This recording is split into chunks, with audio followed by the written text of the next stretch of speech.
Bon les amis, alors nous sommes aujourd'hui dimanche, mais surtout nous sommes le 1er décembre, et pour ceux qui n'avaient pas suivi, il faut savoir que nous changeons d'année liturgique. Donc nous passons à une autre série de textes dans le calendrier liturgique, ce qu'on appelle l'ordo, en vocabulaire ecclésial, on va dire. Et cette année qui vient, donc, attention, alors l'année liturgique qui démarre avant l'Avent, voilà.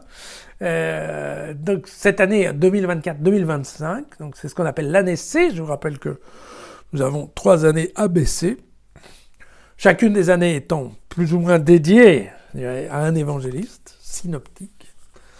Et puis, donc l'année C, c'est Saint Luc. Donc nous allons lire un peu plus de Saint Luc, en tout cas le dimanche, en tout cas dans les dimanches ordinaires. Et puis, sachant que l'évangile de Jean, lui, on le lit tous les ans, et on le lit dans les périodes un peu plus spécifiques que vont être Noël et Pâques, pour simplifier. D'accord ? Les fêtes religieuses. Très bien. Et donc voilà, et donc je vous propose de démarrer notre dimanche par la lecture de l'évangile de Luc. Nous sommes au chapitre 21, nous allons lire les versets 25 à 36. Il y aura des signes dans le soleil, la lune et les étoiles, et sur la terre les nations seront dans l'angoisse, épouvantées par le fracas de la mer et son agitation, tandis que les hommes défailleront de frayeur dans la crainte des malheurs arrivant sur le monde, car les puissances des cieux seront ébranlées. Alors ils verront le Fils de l'homme venir entouré d'une nuée dans la plénitude de la puissance et de la gloire. Quand ces événements commenceront à se produire, redressez-vous et relevez la tête, car votre délivrance est proche. Tenez-vous sur vos gardes, de crainte que vos cœurs ne s'alourdissent dans l'ivresse, les beuveries et les soucis de la vie, et que ce jour-là ne tombe sur vous à l'improviste comme un filet, car il s'abattra sur tous ceux qui se trouvent sur la face de la terre entière.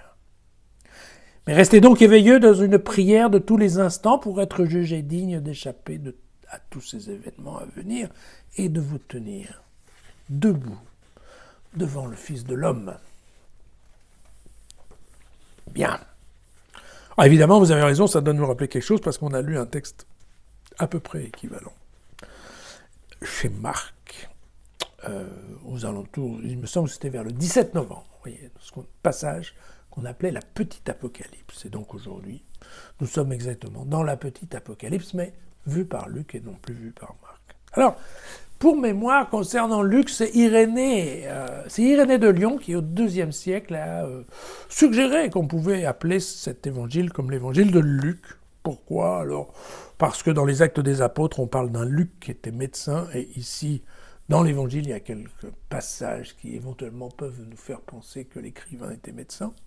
Bon, mais surtout, ce qu'on pense savoir, c'est que Luc était un Syrien, qu'il était célibataire, qu'il était d'abord païen, converti au judaïsme dans un premier temps, puis à la chrétienté, d'accord ?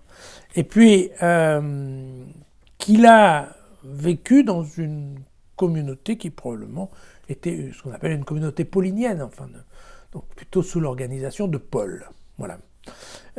Et en effet, on va trouver dans ces évangiles un certain nombre de passages qui sont très proches des lettres pauliniennes, voilà, de Paul. On pense qu'il a écrit son texte donc dans les années 80-90, je vous avais dit à peu près au même moment que Matthieu, mais pas au même endroit. On n'est pas sûr qu'ils se connaissaient, mais ça veut bien dire que pour écrire son texte, il s'est basé en effet sur l'évangile de Marc, et on verra que très souvent Luc garde plus ou moins le programme, en tout cas l'organisation de Marc. Et puis sur la fameuse source Q, donc je vous rappelle Q qui veut dire quel c'est le nom allemand pour source, d'accord ? Nombreux textes sur la source Q ont été découverts à Qumran, je vous le rappelle, assez récemment, bien entendu. Mais donc, et cette source Q, elle était commune en effet à Matthieu et à Luc. Et puis alors, bien entendu, Luc a complété ces éléments qu'il a pu trouver ou chez Marc ou dans la source Q, il les a complétés par un certain nombre de traditions et de choses qui se racontaient dans sa communauté de Paul, bien évidemment, et c'est ce qui fait ce texte qui est quand même assez riche. Bien. Donc j'insiste bien, attention, Luc n'a pas connu Jésus. On parle d'un chrétien de 3e génération. D'accord. Il a probablement à peine connu Paul, mais en tout cas, pas Jésus. Bien. Je vous rappelle quand même aussi donc, que Luc a écrit 2 livres. Hein. Le premier, c'est l'évangile de Luc, et puis le deuxième, ce sont les actes des apôtres. C'est-à-dire que par rapport à d'autres évangélistes, lui, il a séparé, en effet, globalement, à peu près à la Pentecôte, les 2 ouvrages. Et puis dans les actes des apôtres, bien entendu, il va raconter la constitution des premières communautés chrétiennes. C'est ce qui fait l'intérêt de ce texte, bien entendu. Voilà. Ce sont des livres qui sont normalement assez faciles à lire, qui sont agréables. Et on se rend bien compte que par rapport aux autres écrivains, Luc se montre tout d'abord un très bon auteur littéraire. Typiquement, c'est un romancier.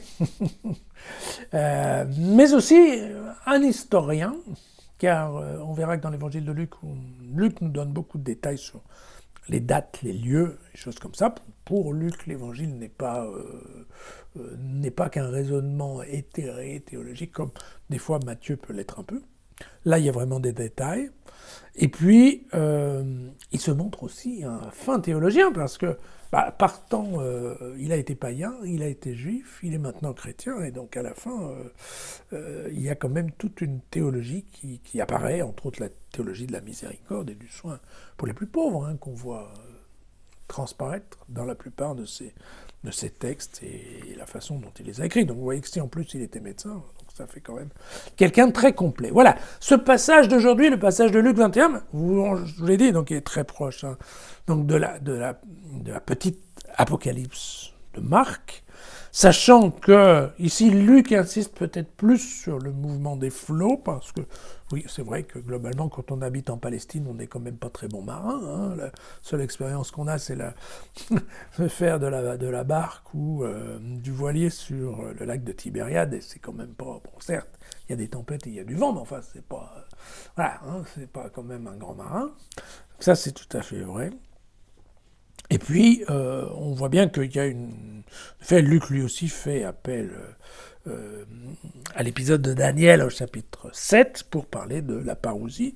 Donc vous vous souvenez, ce retour de Jésus dans la gloire, donc pour faire lui aussi la parallèle entre le Messie des Juifs, le Messie qui vient pour l'Apocalypse, pour juger, et puis le retour de Jésus ressuscité, mais donc après son ascension.